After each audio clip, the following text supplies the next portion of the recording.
ওয়ানডেতে মলিন সময় পার করলেও টি-20তে সুসময় চলছে বাংলাদেশের, তাও আবার উইন্ডিজের মতো প্রতাপশালী প্রতিপক্ষের সাথে। সংক্ষিপ্ত সংস্করণের ক্রিকেটে দুইবারের বিশ্ব চ্যাম্পিয়নদের সিরিজ হারের চেতসাদ দিয়েছে টিম টাইগার্স। পূর্বেও ক্যারিবীয়দের সিরিজ হারিয়েছে বাংলাদেশ, তবে এবারের জয়টা নিয়ে ভিন্ন রকম মূল্যায়ন সাবেকদের। অবশ্যই এটা বিশাল বড় একটা অ্যাচিভমেন্ট যে ওয়েস্ট ইন্ডিজ টিমকে ওয়েস্ট ইন্ডিজের দুটো ম্যাচ হারানো ব্যাক টু ব্যাক, বিশেষ করে টি-20 ফরম্যাটে। টি-20 ফরম্যাট তো ধরেন ওয়েস্ট ইন্ডিজ হচ্ছে কিং টিম, মানে অনেক ভালো টিম। কিছু কিছু সময় ছিল যে মোমেন্টামগুলো আমাদের আমরা পাইনি তা না, বাট মোমেন্টামগুলো হাতছাড়া হয়ে গেছে, আমরা প্রপার ইউটিলাইজ করতে পারিনি ওই টাইমগুলো। বাট টি-20তে এসে কিন্তু দেখা যাচ্ছে যে জিনিসগুলো ক্লিক করছে।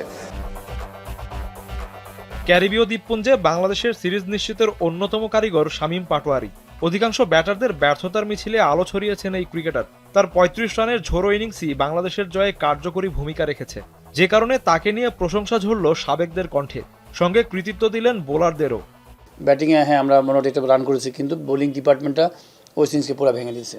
শামীম পাটোয়ারিকে কিন্তু এই টাইপের হিসাব করেই একদম প্রথমে যখন ওকে সিলেক্ট করা হয়েছিল এইভাবে, তো আমরা আসলে অল্প সময়ের মধ্যে অনেক বেশি আশা করে ফেলছিলাম ওর উপর। ওই সময় এটা ও একটা প্রেশারে ছিল, যে কারণে ওই সময় খুব একটা ভালো হয়নি এবং ও এটা ইমপ্রুভ করেছে।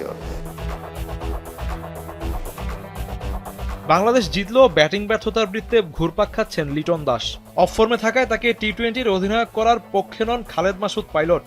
তবে সিরিজ জেতায় লিটনের নেতৃত্ব নিয়ে ইতিবাচক মনোভাব নির্বাচক আব্দুর রাজ্জাকের।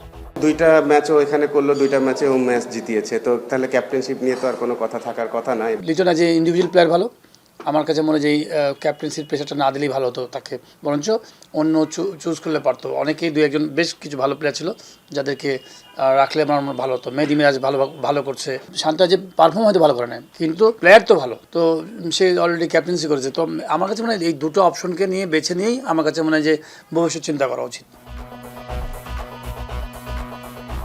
শুক্রবার ভোরবেলা লিটনের নেতৃত্বে উইন্ডিজকে হোয়াইট ওয়াশের মিশনে নামবে টিম বাংলাদেশ।